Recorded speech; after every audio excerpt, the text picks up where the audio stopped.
Shalom, Ibu Bapa, Saudara-saudari yang sama-sama diberkati oleh Tuhan. Renungan Harian Toraya edisi Senin 24 Agustus 2020. Kita akan membaca dan merenungkan firman Tuhan dari Roma pasal 2 ayat 1 sampai ayat yang ke-16. Sebelum kita membaca, mari kita berdoa. Terima kasih Tuhan atas karunia yang Tuhan nyatakan dalam kehidupan kami. Secara khusus pada pagi hari ini, berkat penyertaan-Mu nyata dalam hidup kami. Kami akan membaca dan merenungkan firman-Mu. Kuasai kami dengan Roh Kudus-Mu, agar firman-Mu yang akan kami baca dan renungkan pagi hari ini mengambil bahagian dalam kehidupan kami. Di dalam dan melalui anak-Mu Yesus Kristus, kami berdoa kepada Bapa di sorga. Amin. Roma pasal 2 ayat 1 sampai ayat yang ke-16. Karena itu, hai manusia, siapapun juga engkau yang menghakimi orang lain, engkau sendiri tidak bebas dari salah. Sebab dalam menghakimi orang lain, engkau menghakimi dirimu sendiri. Karena engkau yang menghakimi orang lain, melakukan hal-hal yang sama. Tetapi kita tahu bahwa hukuman Allah berlangsung secara jujur atas mereka yang berbuat demikian. Dan engkau, hai manusia, engkau yang menghakimi mereka yang berbuat demikian, sedangkan engkau sendiri melakukannya juga.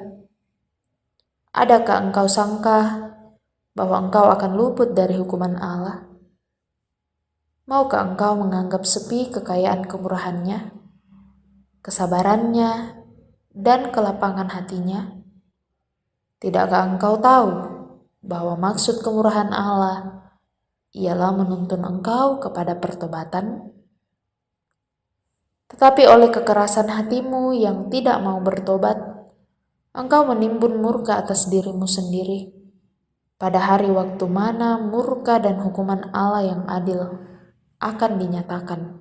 Ia akan membalas setiap orang menurut perbuatannya, yaitu hidup kekal kepada mereka yang dengan tekun berbuat baik mencari kemuliaan, kehormatan, dan ketidakbinasaan. Tetapi murka dan geram kepada mereka yang mencari kepentingan sendiri, yang tidak taat kepada kebenaran, melainkan taat kepada kelaliman. Penderitaan dan kesesakan akan menimpa setiap orang yang hidup yang berbuat jahat, pertama-tama orang Yahudi dan juga orang Yunani. Tetapi kemuliaan, kehormatan, dan damai sejahtera akan diperoleh semua orang yang berbuat baik, pertama-tama orang Yahudi dan juga orang Yunani. Sebab Allah tidak memandang bulu, sebab semua orang yang berdosa tanpa hukum Taurat akan binasa tanpa hukum Taurat, dan semua orang yang berdosa di bawah hukum Taurat akan dihakimi oleh hukum Taurat. Karena bukanlah orang yang mendengar hukum Taurat yang benar di hadapan Allah, tetapi orang yang melakukan hukum Tauratlah yang dibenarkan. Apabila bangsa-bangsa lain yang tidak memiliki hukum Taurat oleh dorongan diri sendiri melakukan apa yang dituntut hukum Taurat, maka walaupun mereka tidak memiliki hukum Taurat, mereka menjadi hukum Taurat bagi diri mereka sendiri. Sebab dengan itu mereka menunjukkan bahwa isi hukum Taurat ada tertulis di dalam hati mereka, dan suara hati mereka turut bersaksi, dan pikiran mereka saling menuduh atau saling membela. Hal itu akan nampak pada hari bila mana Allah sesuai dengan Injil yang kuberitakan akan menghakimi segala sesuatu yang tersembunyi dalam hati manusia oleh Kristus Yesus. Melalui bacaan kita, Roma pasal 2 ayat 1-16, diberi tema membenarkan diri sendiri. Saudara-saudari, pemungut cukai adalah orang yang memungut pajak dari rakyat Israel atas nama pemerintahan Roma. Karena itu, ia sangat dimusuhi orang-orang Israel karena mereka dianggap melayani penguasa Roma dan menindas orang-orang sebangsanya. Ia dipandang sebagai orang yang kejam dan tidak punya hati nurani. Namun dalam bacaan kita, si pemungut cukai datang kepada Tuhan dengan hati yang hancur. Korban sembelihan kepada Allah ialah hati jiwa yang hancur, hati yang patah dan remuk tidak akan kau pandang hina ya Allah. Itu dalam Mazmur 51 ayat 19. Dan ada tertulis, jika kita mengaku dosa kita, maka ia adalah setia dan adil, sehingga ia akan mengampuni segala dosa kita dan menyucikan kita dari segala kejahatan.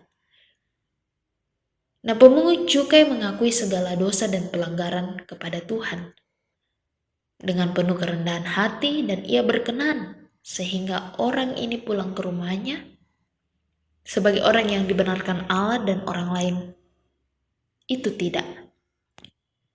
Sebaliknya, Tuhan sangat mencela orang Farisi yang datang kepadanya dengan penuh kesombongan, membenarkan diri sendiri, padahal cenderung menghakimi orang lain. Padahal Allah menentang orang yang congkak, tetapi mengasihani orang yang rendah hati. Menurut penilaian manusia, apa yang diperbuat orang Farisi ini sungguh sangat rohani dan pasti berkenan kepada Tuhan. Tetapi 1 Samuel pasal 16 ayat 7 mengatakan, bukan yang dilihat manusia yang dilihat Allah. Manusia melihat apa yang di depan mata, tetapi Tuhan melihat hati.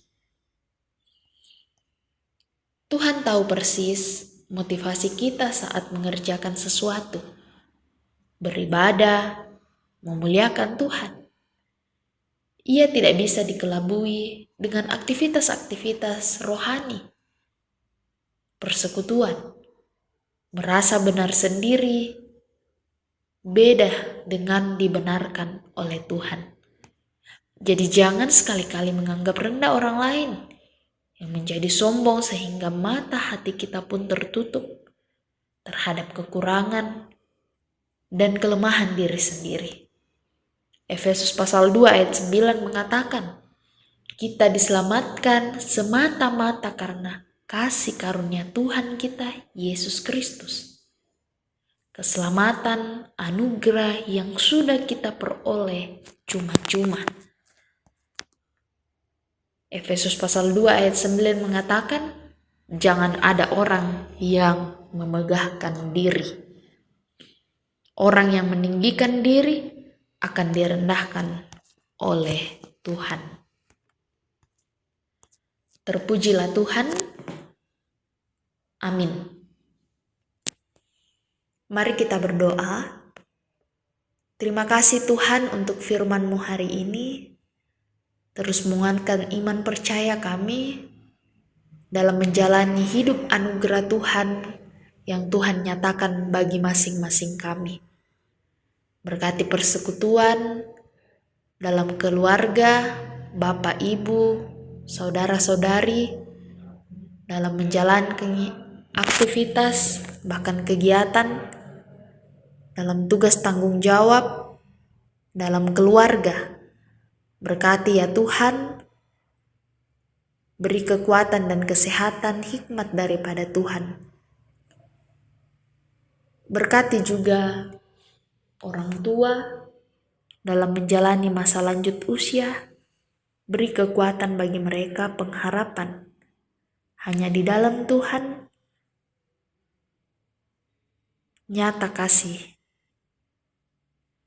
Bapa di sorga berkati anak-anak anak-anak muda dalam menjalani pendidikan, menjalani masa muda, dalam pekerjaan, begitupun yang berusaha untuk mencari pekerjaan. Anak-anak dalam pertumbuhan dan perkembangan, kiranya Tuhan senantiasa menolong, beri kuat dan sehat, boleh menjalani kehidupan anugerah Tuhan. Bapa di sorga, kami juga mendoakan bagi warga jemaat yang bersyukur karena pertambahan usia, semakin menikmati hari karunia Tuhan. Yang sakit Tuhan pulihkan, beri kuat dan sehat, mereka boleh terlepas dari sakit penyakit.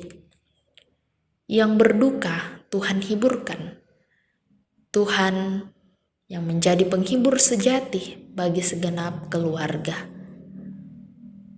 Berkati bangsa kami, negara kami, Indonesia. Berkati pemerintah kami secara khusus yang ada di tanah Toraja Utara. Beri hikmat, kebijaksanaan, boleh mengangkat tugas tanggung jawab pelayanan di tengah-tengah masa pandemik COVID-19. Terima kasih Tuhan. Kami syukuri berkat karunia yang Tuhan nyatakan dalam hidup kami. Dan ajarlah kami dalam suka maupun duka, tetap bersyukur di dalam segala hal. Inilah doa kami Tuhan. Terpuji namamu. Amin. Ibu bapak saudara-saudari, demikianlah Renungan Harian Toraya, edisi Senin 24 Agustus 2020. Selamat berawal pekan, selamat pagi, dan salam sehat.